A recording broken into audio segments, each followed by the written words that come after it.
Hey everybody, it's Sino. A few quick notes before the video. If you enjoyed the video, remember to leave a like, and consider subscribing for daily uploads of scary stories from Reddit.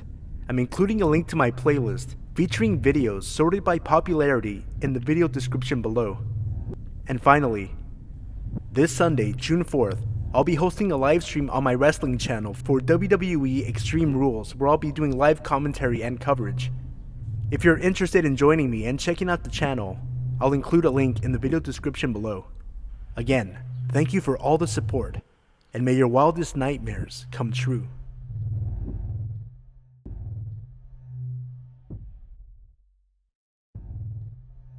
Today, I found out from my own mother that her ex-boyfriend, the man I lived with from ages 11 to 20, secretly videotaped my younger sister and myself in our own bedrooms, taking showers and baths, and even going so far as to sit on the roof and watch us through the skylight in our bathroom.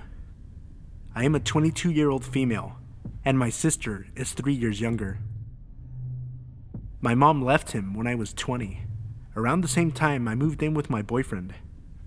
The reason I moved in with my boyfriend was because my mom's boyfriend, Greg, had started to make me more and more uncomfortable. Now, since I was 11 and met him, Greg and I had always gotten along fairly well. My mom went through a slew of boyfriends after divorcing my father when I was 4. By 11, I had already been to 3 different elementary schools and lived in 4 different houses, from living with my mom's boyfriends and it not working out. I was used to it. I was a quiet girl who liked to read and kept to herself, so I was always polite enough, knowing at some point or another, either him or my mom would go off the deep end and I'd never see him again.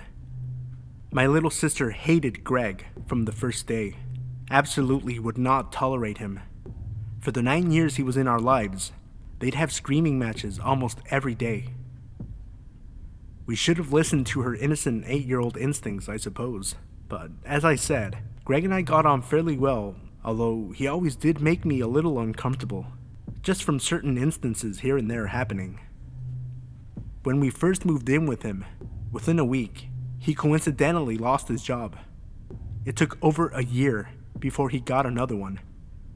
My mom supported him for a year, yet he was always giving her crap if her, my sister, or myself had a shopping day, or she gave me money when I went with friends. One time he, accidentally, walked in on me when I was about 13, changing out of my bikini after we all got home from the lake.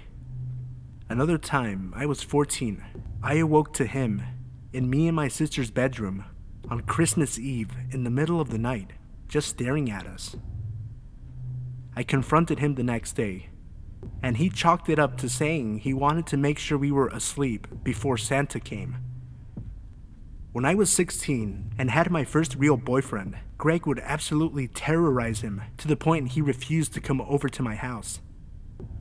Now, my real father is a cool cat who, unfortunately, had to deal with my mother in order to see us. She's selfish and crazy, and played up the whole "I deserve my little girls over a man raising them" blah blah. But my father would shake hands with the boys I dated, if they had a chance to meet, and treat them with respect unless given a real reason to dislike them. Greg would belittle them, get in their face, treat them all like they were asshole punks. I ended up dating the same guy for the last 3 years of high school, and Greg never once had anything nice to say about him. My boyfriend at the time thought it was because he was taller than Greg. I think the most memorable and prominent memory that really made me so uncomfortable that I moved in with my boyfriend happened when I was 19.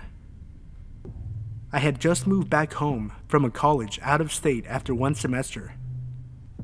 Greg opened up to me that my mom, quote, hadn't fucked him in a year.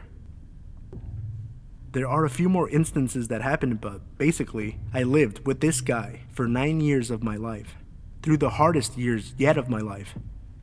Puberty, discovering my own body, dealing with the fact that at 12, I was already a C-cup with a size 0 waist, learning to love my body and be comfortable with dealing with the horny boys my age, always trying to mess with my head and heart, just to be able to have a story in the locker room. Never mind discovering a supposed father figure in my life was secretly watching me in intimate places where I thought I had 100% privacy from the entire world in. I haven't lived with him in 2 years, but I honestly feel so violated. And I'm still trying to cope with this bomb that has been dropped on the final years of my childhood. My little sister doesn't know, and I hope she never finds out. I'm furious my mom didn't do anything about it, other than leave him when she discovered the videos and files on his iPad. She initially told us she left because she kept catching him on teen pornography websites.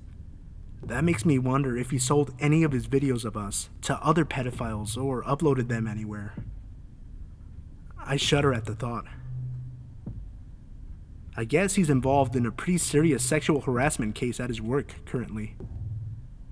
He has a grown daughter of his own that seems to worship him. My friends have seen him out downtown at the bars with girls who are clearly old enough to drink but resemble 16-year-olds. I'm honestly just so confused and hurt and feel so violated. I'm fortunate enough to have been protected from the truth until I was 22 and in a stable place in my life that it most likely won't traumatize me for the rest of my life, or so I hope. I honestly am just so shocked. I feel like I'm just rambling now because I legit just do not know how to feel about this. So many mixed emotions. Greg, let's never meet again, you pedo.